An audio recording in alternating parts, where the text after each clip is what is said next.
Bueno, pasamos a neurobiología de la ansiedad. Si no hay algún otro comentario o pregunta.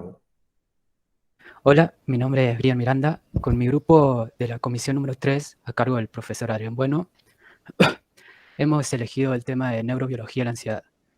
Bueno, para hablar sobre la ansiedad, hemos elegido el texto de Salaverria, el cual entiende a la ansiedad como parte de un patrón de comportamiento complejo y cambiante, el cual se caracteriza por sentimientos de aprensión y tensión emocional. Esto causa una fuerte activación tanto fisiológica como cognitiva y conductual. También se menciona que la ansiedad es una emoción adaptativa y universal, porque es esperable sentir cierto tipo de ansiedad, cierta cantidad de ansiedad en determinadas situaciones.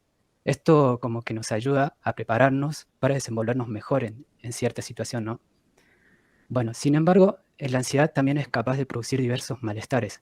Por eso tomamos desde el Manual Diagnóstico y Estadístico de los Trastornos Mentales, el DSM-5, eh, los diferentes tipos de trastornos de ansiedad. Bueno, por ejemplo, tenemos trastorno de ansiedad por separación, mutismo selectivo, trastorno de ansiedad social, trastorno de pánico, trastorno de ansiedad inducido por sustancia o medicación, trastorno de ansiedad debido a otra afección médica, fobia específica, agorafobia, trastorno de ansiedad generalizada, otros tipos de trastorno de ansiedad especificados y otros tipos de trastorno de ansiedad no especificados. Bueno, voy a explicar unos cuantos nomás, porque si no, no nos alcanza el tiempo. Bueno, trastorno de ansiedad social. Este se caracteriza por un miedo o ansiedad excesiva que sufre una persona cuando está expuesta al escrutinio por parte de otras. Un ejemplo sería, por ejemplo, acá, que yo estoy dando esta presentación y puede ser que por mi mente eh, se me pasa de que me siento juzgado de una mala manera y bueno, esto generaría este miedo o ansiedad excesiva. También tenemos el trastorno de pánico, que este se puede producir mientras se padece otro tipo de trastorno de ansiedad y se caracteriza por la repentina aparición de miedo o malestar excesivo acompañado de diversos malestares físicos, tales como la aceleración del ritmo cardíaco, la sudoración excesiva, dolor en el tórax, asfixia, mareo, entre otros. Bueno, también hay que tener en cuenta que el trastorno de pánico puede producirse tanto estando en un estado de calma como en un estado de ansiedad. Por último, el trastorno de ansiedad inducido por sustancias o medicación, el cual se caracteriza por la presencia de síntomas de ataque de pánico o ansiedad que se desarrollan durante la intoxicación por alguna sustancia o posterior a ella debido a la abstinencia.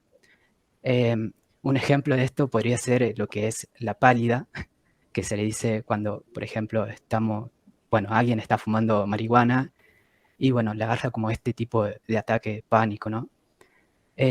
También se puede producir por un medicamento que se esté tomando.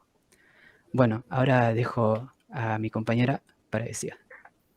Buenísimo. Bueno, yo voy a hablar de las estructuras neuroanatómicas de la ansiedad.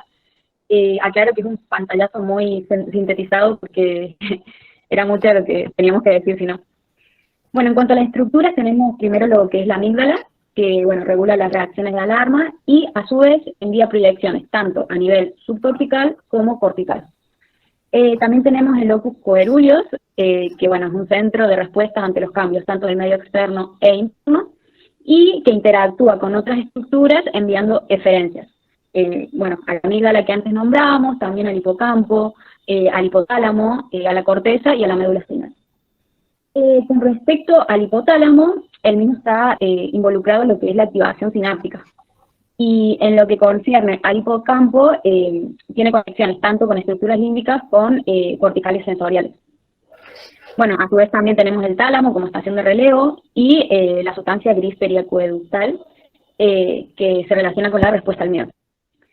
Bueno, en relación a la corteza orbitofrontal, por último, tiene que ver con cómo interpretamos, digamos, ese estímulo o lo que sea que nos dé ansiedad, cómo reaccionamos ante esto y cómo monitoreamos esa reacción, o sea, digamos, qué tan efectiva fue la reacción que tuvimos ante X estímulo. Bueno, eso sí. Respecto a los neurotransmisores, van a ser principalmente tres, que son la noradrenalina, la serotonina y el ácido gamma aminobutírico, conocido como GABA. La noradrenalina principalmente va a regular las acciones involuntarias, se encuentra en el locus coeruleus, en el puente límbico y en la médula espinal. Por ejemplo, en la fobia social van a estar hipersensibilizados los receptores beta-adrenérgicos, entonces nos van a dar síntomas como por ejemplo el enrojecimiento de la cara, la sudoración, los temblores. En la serotonina, las neuronas serotoninérgicas se van a encontrar en los núcleos de Jaffe del tallo, en la corteza, en el sistema límbico y en el hipotálamo, y van a tener efectos opuestos de acuerdo a la vía que esté involucrada. Por ejemplo, en la vía ascendente, que va de los núcleos de Jaffe a la amígdala a la corteza prefrontal, se va a dar una acción ansiogénica, y en la descendente, que va de los núcleos dorsales del Jaffe a la sustancia periacuectal, va a dar una reacción ansiolítica, porque en la ascendente va a provocar un miedo condicionado, mientras que en la descendente va a inhibir al miedo no condicionado. Y el GABA es un transmisor inhibitorio que regula la excitabilidad de todo el cerebro. Además, la actividad neuronal va a estar regulada por un balance entre el suministro excitatorio y la actividad inhibitoria GABAérgica. Se conocen dos receptores GABA, que es el A y el B. El A es posináptico y presenta canales de cloro, que cuando se activa el receptor se va a incrementar el flujo del cloro, entonces va a producir una disminución de la excitabilidad neuronal y luego una acción inhibitoria. Este está relacionado con los receptores benzodiazepínicos y se puede encontrar en el sistema límbico, en la corteza y en el cerebelo. Y el receptor B es presináptico y produce la inhibición de la liberación del GABA y otros aminoácidos excitatorios. Y ahora vamos a hablar de las benzodiazepinas.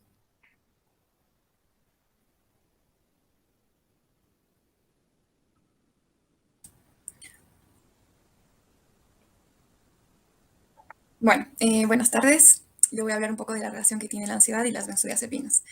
Ahí está, gracias. Bueno, a breves rasgos, me gustaría abarcar estos temas. Este es un pequeño índice de las cosas que las que voy a abarcar acá, sin ánimos de obviamente tener mucha profundidad en cada una de ellas, pero retomando un poco unos pequeños aportes en cada sección. En primer lugar, voy a hablarles de la farmacodinamia que tiene el fármaco de las benzodiazepinas. Bueno, empezando por la farmacodinamia, yo puse una breve definición que es el efecto y magnitud de respuesta de la droga en el organismo, ¿sí? Las benzodiazepinas se caracterizan por ser un agonista completo del receptor GABA-A. Esto significa que van a generar actividad intrínseca en este receptor. ¿Qué significa que generen actividad intrínseca? Bueno, las benzodiazepinas van a actuar como un modulador alostérico. Esto va a producir que, bueno, el modulador alostérico va a unirse a este receptor que se denomina benzodiazepínico, y al unirse a este receptor va a provocar, en primer lugar, la potenciación del efecto inhibitorio de GABA, y a su vez también va a aumentar la frecuencia de apertura del canal iónico, permitiendo un pasaje de iones de cloro amplio, ¿sí? Va a haber un pasaje de iones bastante amplio de cloro, y esto va a hacer que se produzca una hiperpolarización en la célula. Todo este proceso es parte de los efectos clínicos que van a tener las benzodiazepinas. Es decir, que para que se produzcan los efectos clínicos es necesario que el neurotransmisor GABA se encuentre en el receptor GABA-A. Bueno, esto explicado como muy a breves rasgos. Así que paso a la siguiente sección, que es, yo quería nombrar acá un par de los medicamentos que actualmente se encuentran en el mercado, que se conocen comercialmente como Rivotril para el clonazepam, la alprazolam y el lorazepam. Sí, son un poco de la lista de las benzodiazepinas que existen, y cada uno de estos va a tener una potencia distinta y por ende también su dosis va a variar. Esto me da pie a la siguiente sección, que es la farmacocinética. Acá también puse una breve definición, que es el estudio de cómo el cuerpo genera la absorción, distribución, metabolismo y por ende la eliminación de esta medicación, que es a través de la excreción, ¿sí? Esto va a ser distinto en cada benzodiazepina, y también esto va a tener una relación estrecha con el dosaje que va a tener cada benzodiazepina. Es decir, por ejemplo, para un efecto X, si yo quiero lograr un efecto X y necesito para esto una dosis de 0,25 de miligramos de clonazepam, para lograr este mismo efecto voy a necesitar el doble, es decir, una dosis de 0,50 miligramos de alprazolam. Mientras que para lograr este mismo efecto voy a necesitar una dosis de 1 miligramo de lorazepam. Esto se explica debido a la potencia, como ya les mencioné, que tiene cada benzodiazepina. Es decir, el clonazepam va a tener una potencia mucho mayor y por ende su dosis va a tener que ser más pequeña para lograr este mismo efecto. Al contrario del lorazepam, cuya potencia es menor y por ende la dosis tiene que ser mayor para lograr este mismo efecto. Bueno, las vías de administración que normalmente tienen las benzodiazepinas es la vía, aún no pases de esa sección, es la vía oral sublingual, ¿sí? Aunque el lorazepam se puede administrar también vía intramuscular. Bueno, ahora sí. También voy a hablarles en esta sección acerca de la acción farmacológica que tiene las benzodiazepinas. Rescaté acá dos efectos principales, que es el efecto ansiolítico y el efecto sedante. El efecto ansiolítico va a tener como función reducir la tensión física, aún no, aún no, gracias, reducir la tensión física, reducir la ansiedad y brindar a la persona que consume un efecto de tranquilidad.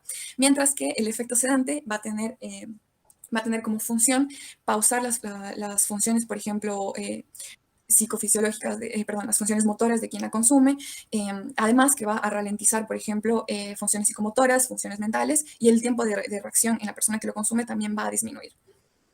Ahora bien, la prescripción de estos medicamentos actualmente tiene una crítica bastante amplia y las personas que se amparan en criticar la prescripción de las benzodiazepinas, se amparan principalmente en dos argumentos. El primero es que generan dependencia en la persona que lo consume y por ende, como lo explicó Brian en algún momento, también van a generar el síndrome de abstinencia.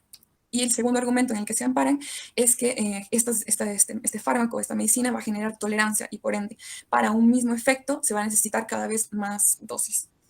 Bueno, por último, quería hablarles también un poco de la investigación en modelos animales que se realiza para probar, para estudiar el efecto de las benzodiazepinas y rescaté dos, el laberinto elevado en cruz y el enterramiento defensivo condicionado.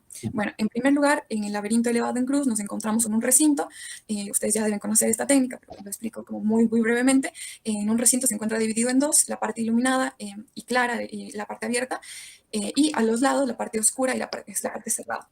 Se estudia la cantidad de tiempo que la rata permanece en cada una de estas secciones y se ha demostrado que con la administración de benzodiazepinas la cantidad de tiempo que se está en la parte iluminada y abierta es mucho mayor a la cantidad de tiempo que se encuentra en la parte oscura.